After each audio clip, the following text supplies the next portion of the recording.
धर्मेंद्र प्रधान ने रेजिग्नेशन तो दे दिया, पर हमें सेटिस्फैक्शन नहीं मिली। फर्स्ट ऑफ ऑल, रेजिग्नेशन से कुछ होगा नहीं क्योंकि सिस्टम में ही फ्लॉ है।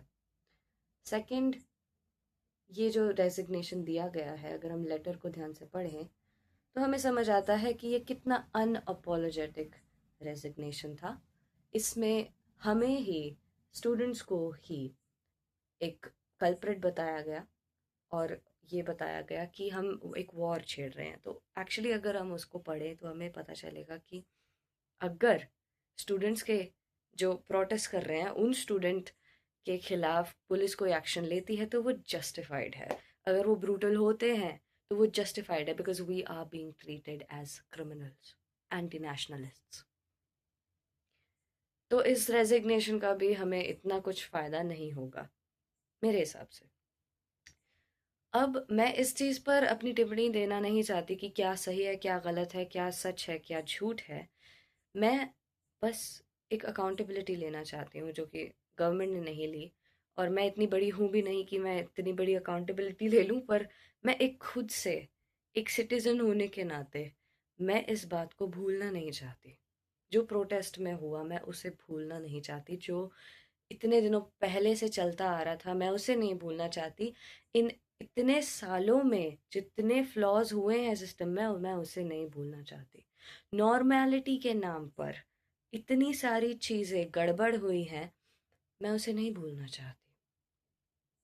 लेकिन क्या है ना, जैसे ही मोदी का एक स्टेटमेंट आता है या फिर जैसे ही ये रिजिग्नेशन होता है, मेरी फीड वापस हैप्पी हैप्पी हो जाती है।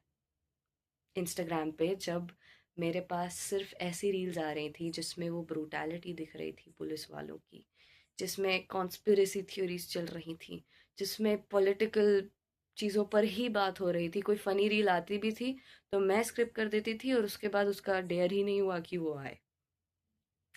अब वैसा नहीं है। अब वापस से मुझे दूसरी चीज़ें दिखनी शुरू हो गई। इसके तीन रीजंस हैं।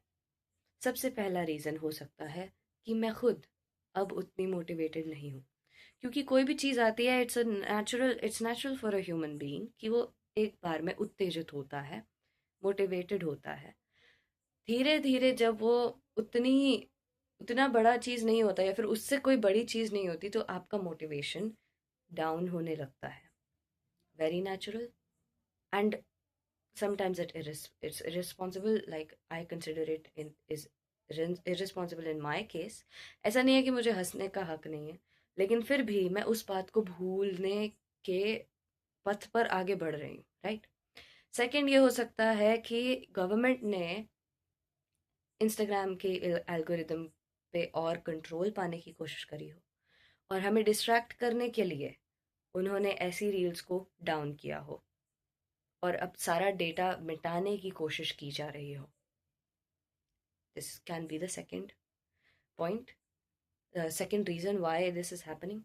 Third reason is, प्रोटेस्ट तो बहुत सारे चल रहे हैं लेकिन मुझे अब उन प्रोटेस्ट्स के बारे में नहीं दिखेगा क्योंकि मैं उनसे डिस्टेंट हूँ। मैं एक फार्मर नहीं, मैं फार्मर्स का दर्द नहीं समझ सकती चाहे मैं कितने ही एम्पैथी दिखा लूँ। मैं खुद एक फार्मर नहीं हूँ, मैं एक स्टूडेंट हूँ, थी। तो मैं सिर्फ स्टूडेंट प्रोटेस्ट को लेकर अपनी वो एम्पैथी नहीं दिखा रही थी, मैं और भी प्रोटेस्ट्स पर यू you नो जांच कर रही थी। लेकिन फिर भी क्योंकि वो मेरे से डिस्टेंट हैं तो अब उन प्रोटेस्ट्स के डेटा या इंफॉर्मेशन मेरे तक नहीं पहुंच रही है। एंड इंस्टाग्राम पर I am again hooked by जिससे मैं पहले हुक्ड थी, and that is what I do not want. That is why I'm making this video, to remind myself and remind all of those people who are watching कि let's not forget this। अभी हम उस stage में हैं जब हमें याद है लेकिन फिर हम भूलते भी जा रहे हैं। एटलीस्ट फॉर द पीपल जो जंतर मंतर नहीं आए थे या फिर जिन्होंने प्रोटेस्ट में पार्टिसिपेट नहीं किया था, जो ऑनलाइन अपनी सहानुभूति दे रहे थे, वो भूलना शुरू कर चुके होंगे। वो फनी रील्स फिर से देखना शुरू कर चुके होंगे। अब मैं ये नहीं कह रही कि फ़नी रील्स मत देखो, पर मैं ये बता रही हूँ ये 3 फैक्टर्स कैसे काम करेंगे एक साथ, और ऐसा टाइम आ सकता है जब जब हम इसे भी एक हिस्ट्री में हुआ एक इवेंट कि अरे कोविड आया था, अरे ये प्रोटेस्ट हुआ था, अरे निर्भया का केस हुआ था, अरे एक स्टूडेंट प्रोटेस्ट हुआ था, ऐसे ना भूल जाएं। कोई रिफॉर्म लाना ज़रूरी है। तो मैंने ये 3 रीज़न्स बताए जिस रीज़न की वजह से हम इसे भूल सकते हैं। गवर्नमेंट तो अपना काम कर ही रही है, बाकी हमारा मोटिवेशन, हमारा साइकोलॉजी भी काम कर रहा है। गवर्नमेंट उसी चीज़ को यूज़ कर रही है, हमारी साइकोलॉजी को। और ये भी है कि जो प्रोटेस्ट हमसे डिस्टेंट हैं, हम उन पर बात नहीं कर पाते, हम उन चीज़ों को एक्नॉलेज नहीं कर पाते। तो इसलिए हम वो साइड देखेंगे ही नहीं कि अरे वहाँ पर भी तो सिस्टम में कोई फ्लॉ है। तो let's not forget it, system में बहुत फ्लॉज हैं। जिन लोगों को नहीं दिख रहे फ्लॉज उनको दिखाओ फ्लॉज, क्योंकि अब नहीं दिख रहे अगर, फिर कब दिखेंगे।